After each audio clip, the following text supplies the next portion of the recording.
Breaking news. U.S. territory orders gun and ammo confiscation as Hurricane Irma nears.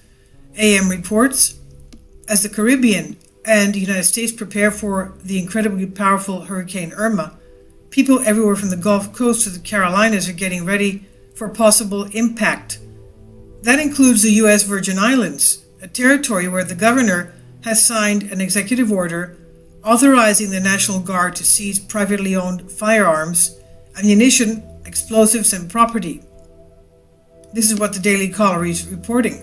Governor Kenneth Mapp signed the order on Monday ahead of the hurricane's landfall. The order allows the Adjutant General of the Virgin Islands to take personal property that it believes is necessary to protect the islands.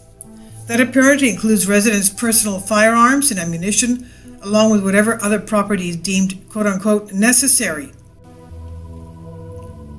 What is this? A third world country where the state can declare that one's rights are abrogated by a force of nature by executive fiat?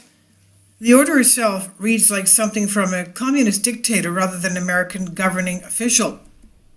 Quote, the Adjutant General is authorized and directed to seize arms, ammunitions, explosives, incendiary material, and any other property that may be required by the military forces for the performance of its emergency mission, in accordance with the rules of force promulgated by the Virgin Islands National Guard and approved by the Virgin Islands Department of Justice. This order is simply authoritarian. There is no other way to describe it. Well, living in Europe, that happened to us during the Gulf War, where in Greece, where I was living, they notified us that they would be taking I was working for a courier company at that point, and they notified us from the Greek government that they would be using our cars and vehicles and trucks, semi-ton trucks, in the case of emergency, and they would come and use them.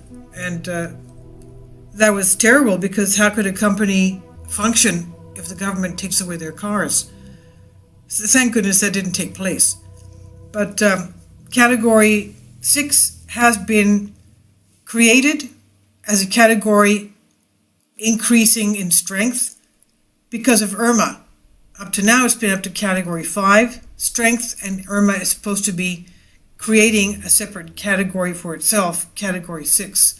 So hopefully our prayers are that it does not make landfall in the United States.